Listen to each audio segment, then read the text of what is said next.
Dexter fans, let's get into the two wildest villains from the Dexter books that we will never see in Dexter Resurrection. These aren't your typical killers. We're talking about a literal dark god and one of the most disturbing torturers ever written.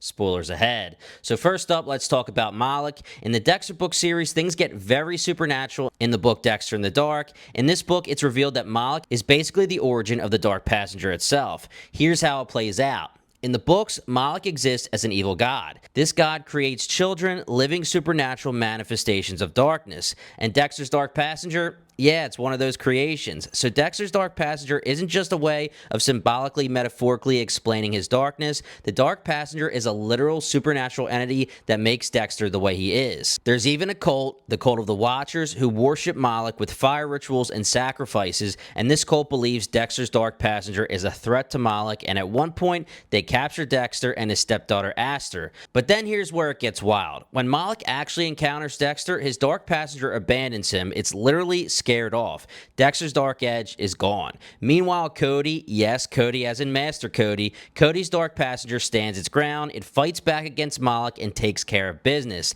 Oh yeah, I probably should have mentioned this earlier. Cody and Aster have their own Dark Passengers in the books, but more on that in another video. And this is exactly why you'll never see Moloch in the TV show. Dexter on Showtime has always been grounded in reality. The Dark Passenger is treated as a metaphor, part of Dexter's psychology, not a literal demon. Bringing in Moloch and dark gods and other supernatural entities would basically flip the entire show's genre. It just doesn't fit at this point. But it does raise an interesting question. Would you want the Dark Passenger explained as something supernatural in the series, or do you prefer it as a psychological metaphor? Let me know what you think, because book fans are definitely split on this one. Me personally, I don't want supernatural at all. Okay, so that was the supernatural horror concept. Now let's go the other way, something more grounded, but even more disturbing. Let's talk Dr. Danko. We've seen some twisted villains in Dexter: Trinity, Ice Truck Killer, Brian Moser, of course, the Doomsday Killer, etc. But Dr. Danko is on a whole nother level here.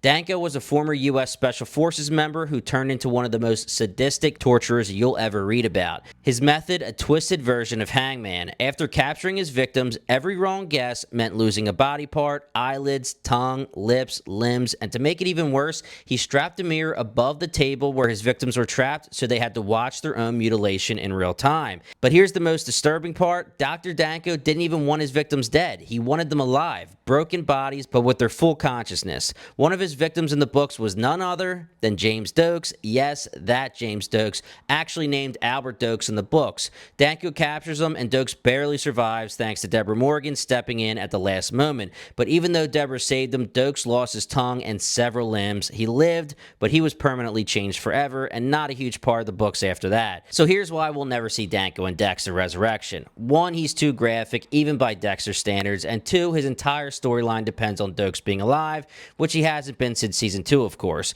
Could Showtime create a watered-down version of Danko? Possibly. They kind of did that with the Skinner in season 3, but they'd have to completely rewrite him, which would not please book fans. So there you have it, the two villains from the Dexter books that we'll probably, almost definitely, never see on screen. Moloch, the supernatural god of the Dark Passenger, and Dr. Danko, one of the most disturbing torturers ever written in a book series. Honestly, I kind of get why Showtime avoided both of them. One is too supernatural, the other is way too graphic. Drop your thoughts in the comments. What do you want to see me talk about next? I'll feature the best comments on my next video. And if you want more deep dives into the Dexter lore, hit that subscribe button because we've got a lot more coming.